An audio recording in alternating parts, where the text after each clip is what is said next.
শুভ সকাল বন্ধুরা, সবাই কেমন আছো? আশা করি সবাই ভালো আছো। তো যে যেখান থেকে আমার ভিডিওটা দেখছো সবাই ভালো থেকো, সুস্থ থেকো। আর আমিও খুব ভালো আছি। তো সকাল থেকে ভিডিওটা শুরু করছি। দেখো ফুলের মধ্যে একটা পিঁপড়ে। তো সকাল থেকে সংসারে কাজ শুরু করে দিলাম। তো বারান্দার পর্দাগুলো খুলে দিলাম, জানলাগুলো একটু খুলে দিলাম।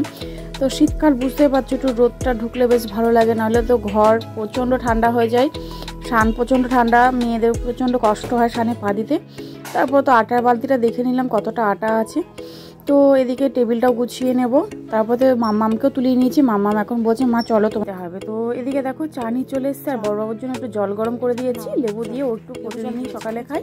আর একটু লিকার চা করেছি। আমার দুধ চা খেলে অ্যাসিড হয়ে যায়, তার জন্য দুজন মিলে বসে একটু চা খাবো। আর সোনা মাকে একটু দুধ গরম করে দিয়েছিলাম, সেটা আমার দেখাতে খেয়াল নেই। তো এদিকে দেখো টেবিলটা ভালো করে মুছে নিলাম, যেহেতু চা পড়ে গেছিলো। ছিটনিটা এতটা বড় না, পড়ে যায়। তারপর তো চাটা খেয়ে চলে গেছিলাম রান্নাঘরে বাসন মাজতে। তো বাসনটা মেজে নিতে দেখবে অনেকটাই হালকা হয়ে যায়। তো আমিও সেটাই করেছি। আর আমার না বাসন হচ্ছে দুপুর আর রাত দিয়ে থেকে যায়। তো দুপুর মানে কি, দুপুরে খাওয়া দাওয়ার যে থালাটা থাকে সেইগুলো, বাটিগুলো, এই কড়াই টড়াইগুলো তো আমি সবই রান্নার পর মেজে নিই।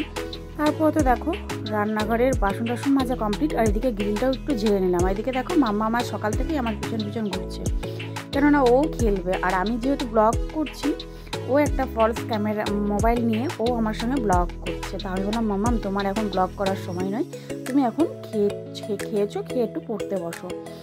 তো এদিকে দেখো আমি ঝাড় দিচ্ছিলাম। আর মাম্মাম ওদিকে বইয়ের টেবিলের ওখানে দাঁড়িয়ে আছে, বইগুলো নেবে, নিয়ে পড়তে বসবে। তো আমি দিয়ে দেবো, ওকে বললাম তো ওকে নিতে হবে না, আমি দিয়ে দিচ্ছি। ঘরটা ঝাড় দিয়ে নিই ফ্রেশ করে।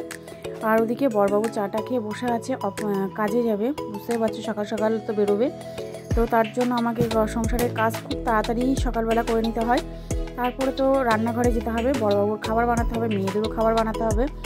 তো মেয়ের এক্সাম শুরু হয়ে গেছে, বড় মেয়ের। ছোটো মেয়ের এক্সাম হচ্ছে শুরু হবে নেক্সট 1-2 দিনের মধ্যেই, মানে 28 তারিখ থেকে। তো তারপর তো দেখো ঘরটা ঝাড় দিয়ে নিচ্ছি। আর ছোটো সোনাকেও হচ্ছে পড়তে বসাতে হবে। তো যেটুকু পারবো সময় ওকে আগে দেখতে হবে রান্নাবান্না করার পর। তো যেহেতু বড়বাবু আগে বেরোবে, তার জন্য আগে ওর খাবারটা ব্রেকফাস্ট আগে করে দিতে হবে। তারপরে তো ঘরটা ঝাড় দিয়ে নিয়ে আমি এদিকে দেখো হচ্ছে পাপোশগুলো দিয়ে দিলাম। দেখেছো শীতকাল বলে ধুলোটা বোঝা যাচ্ছে। আর গরমকালে এসি চলে, তো এসিতে পুরো হাওয়াতে ধুলোটা টেনে নেয়, তার জন্য আমরা ধুলোটা চোখে দেখতে পাই না। তো তারপরে তো এই যে দেখো কম্বলের তো ধুলো একটা থাকেই, বুঝতে পারছি, ডাস্ট। আর এদিকে দেখো মেয়ের মাথায় প্রচণ্ড চুল উঠছে। কি করি, উপায় থাকলে কেউ যদি জানো একটু বলো, কি করলে চুলোটা বন্ধ হবে। তো দেখো বারুণে পুরো আটকে গেছে। আর এটা প্লাস্টিকের বারুণ, তো তার জন্য। তারপর তো কিছু জামা কাপড় ছিল, সেগুলো আমি চটপট ধুয়ে, আর বড়বাবুর সোয়েটার ফোয়েটার ছিল, ওগুলো আমি একটু কেচে নিলাম সকাল সকাল। তারপর তো এদিকে দেখো পাথরকুচি গাছের পাতা প্রচুর পরিমাণে গাছ বেরিয়েছে। তারপরে ভাবলাম দেখো এখনও রোদটাও ওঠেনি। তো সকাল সকাল গেলাম ছাদে, বাসি নাইটি যাবতীয় যা ছিল সব ধুয়ে পাগলিয়ে মেলে দিলাম। তো সকাল সকাল মেললে বুঝতে পারছো শীতকাল তাড়াতাড়ি শুকিয়ে যাবে। আর সংসারের প্রতিটা কাজই আমি একা হাতেই করি। তো মেয়েদের পরীক্ষা শুরু হচ্ছে, বুঝতে পারছো প্রচণ্ড পরিমাণে আমার একটু চাপ হয়ে যাবে। 2 মেয়েরই একই দিনে বলতে পারো পরীক্ষা থাকে। আমি বুঝে পাই না কেন একটা দিন, মানে একদিন বড় মেয়ে একদিন ছোটো মেয়ে এরকম থাকলে তো ভালো হতো। তো হয় না। সকালবেলা বড়বাবু বেরোয়, তার আগে 6টার সময় মেয়েকে স্কুলে, 6টার আগে স্কুলে মেয়েকে দিয়ে আসতে হয়, ছোটো মেয়েকে। তারপরে তো বড়বাবু বেরোয়, মেয়ের পড়া থাকে, বড় মেয়ের 9টার সময় আনতে হয়। তারপর তো 9টার সময় সেম টাইম ছোটো মেয়েরও ছুটি হয়। তো এতটাই পরিমাণে আমার কষ্ট হয় বলার বাইরে। তারপর তো বড় মেয়েকে 10:40-এর মধ্যে আমাকে স্কুলে দিয়ে আসতে হয়, বা যদি ওর বাবা থাকলো দিয়ে আসলো তাহলে তো আমার খুবই ভালো হয়। তো বুঝতে পারছো কতটা পরিমাণে আমার কষ্ট হয়ে যায়, সে বলার বাইরে। এদিকে দেখো মেয়েকে আনতে চলে গেছে। আর এই যে দেখো মেয়ের ছুটি হয়ে গেছে পড়া থেকে। তারপর তো এদিকে খাবার দাবার এসে করলাম, কষ্ট করে একটু লুচি আর তরকারি করেছিলাম, পুরি, চানা মশলা, সাদা ভাত, ডাল, চিপস, পটল চিংড়ি, চিকেন বিরিয়ানি, তারপর চিকেন কষা, মাছ, চাটনি, পাঁপড়, রসগোল্লা, আইসক্রিম, পান মশলা। তো তারপরে চলো যাই সেকেন্ড পার্টে। তারপরে একটা কার্ড দেখা যায়, এই যে এটা দেখো, এটা আমার কোয়েল মার হচ্ছে কার্ড। তো কিছু ফাইল বার করা হয়েছে, এগুলো সব স্মৃতি হিসাবে রেখে দেওয়া হয়েছে। এই কার্ডটা না জানো তো কালো হয়ে গেছে, কারণটা হচ্ছে ঠাকুর ঘরে রাখা ছিল প্রথমে। এটা আমার ছোটো মেয়ে, আর এটা হচ্ছে ঠাকুর ঘরে রাখা ছিল, তো ওই জন্য কোনো কারণে জল পড়ে জিনিসটা। এটা বড় মেয়ের ছবিটা বললাম। আর এই যে দেখো এটা হচ্ছে আমার বড় মেয়ের জন্ম অন্নপ্রাশনের কার্ড। এটা দেখেছো একটা ছড়া আছে, তোমাদের সঙ্গে দেখিয়ে দিই ছড়াটা। তো এই যে দেখো, হাঁটতে আমি পারি না এখনো, চলো তোমরা পড়ে নাও পুরো এটা, ঠিক আছে? আমার সোনামার এটা কোয়েল, আমার বড় মেয়ের অন্নপ্রাশনের কার্ড। তখন তো এরকম ছবি সিস্টেম করা ছিল না, ওই কাছে একটু তাড়াতাড়ি চলে আসে, যেহেতু আমার একটু ছোট মেয়েরটা দরকার আছে, যাবো দুজন মিলে একটু, তার জন্য।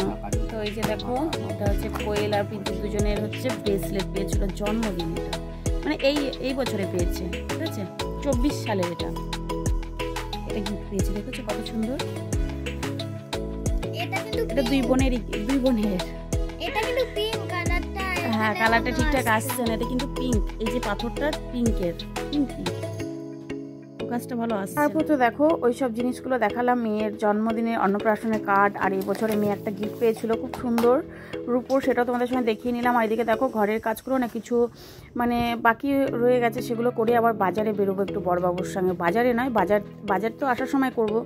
আর আমার একটা খুবই পার্সোনাল একটা কাজ আছে, সেই কাজটা না করলে ওর সঙ্গে না গেলে আমার হবে না, ওই জন্য আর কি বুঝতে পারছো একটু ব্যাংকে দরকার আছে, ব্যাংকে যেতেই হবে আমাকে। তো তার জন্য আমাকে একটু যেতে হবে, কিন্তু ব্যাংকে যাব চটপট কাজগুলো সেরে নিয়ে যাব, কারণ এসে আর ইচ্ছা করবে না শীতকালের বেলা। তো এদিকে দেখো আমি জানলাটা কেন খুলি না বলো তো, এই যে এত পরিমাণে রোদ আসে না, আমি মানে ক্যামেরা তো পুরো অন্ধকার হয়ে যাবে। তো এদিকে আমি গ্রিলগুলো মুছে নিচ্ছি, সপ্তাহে 2-3 দিন করে আমি গ্রিলটা মুছে নিই, তাহলে কি হয় ধুলোটা কম থাকে, আর শীতকালে একটু ধুলোটা বেশি হয়। আর আমার তো ঘরে জানলাটা খুব একটা কম খুলি, তো ধুলো কোথা থেকে হয় আমি নিজেও জানি না। আর এদিকে দেখেছো দেওয়ালটায় হচ্ছে দাগ কেন বলো তো, ওইটায় না আমার মেয়ের জন্মদিনে অন্নপ্রাশনের সময় পুরো ছবি আটকানো হয়েছিল আর হ্যাপি বার্থডে লাগানো ছিল, তারপর থেকে ওরকম দাগ হয়ে গেছে। আর এদিকে দেখো এসিটা বন্ধ হওয়ার কারণে ফ্যানটা চলে, তো ফ্যানটা কি পরিমাণে ধুলো টেনেছে একবার ভাবো, সাদাটা পুরো একদম কালো হয়ে গেছিলো। তো বড়বাবু বলছে কি গো তুমি কি ঘরের মধ্যে রান্না করো নাকি, এরকম পুরো কালো হয়ে গেছে? ওনার না, যেহেতু এসিটা চলা বন্ধ হয়ে গেছে, তো বন্ধ মানে কি শীত পড়ে গেছে, তার জন্য এসি চলছে না এখন, বন্ধ। ফ্যানটা চলছে, ফ্যানটার মধ্যে পুরো ধুলোটা টেনে ধরেছে, তার জন্য ফ্যানটাকে বেশ ফ্রেশ করে মুছে নিলাম, পুরো ক্লিন করে নিলাম। আর এদিকে দেখো টম্বলগুলো গুছিয়ে আজকে রোদ্দুরে দেবো না, আজকে যেহেতু বাড়ি থাকবো না, তার জন্য সমস্ত কিছু গুছিয়ে নেবো, তারপর তো এসে দুপুরে রান্না করব।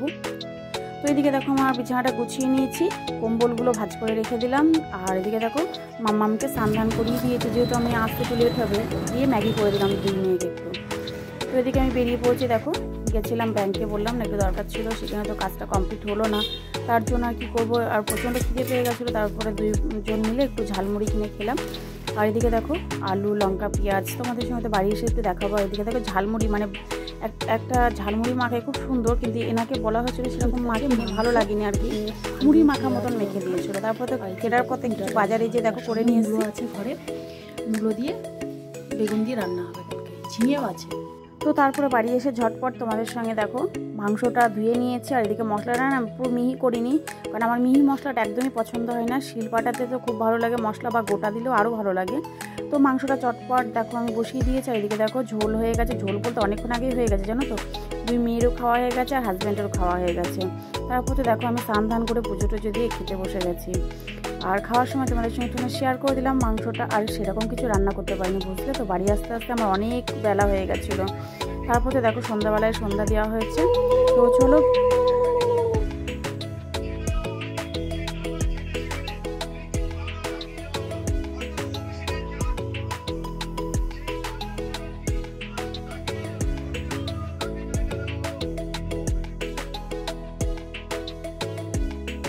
ভিডিওটা এই পর্যন্ত আজকে শেষ করছি। ভালো লাগলে লাইক কমেন্ট আর সাবস্ক্রাইব করে দিও, শেয়ার করে দিও।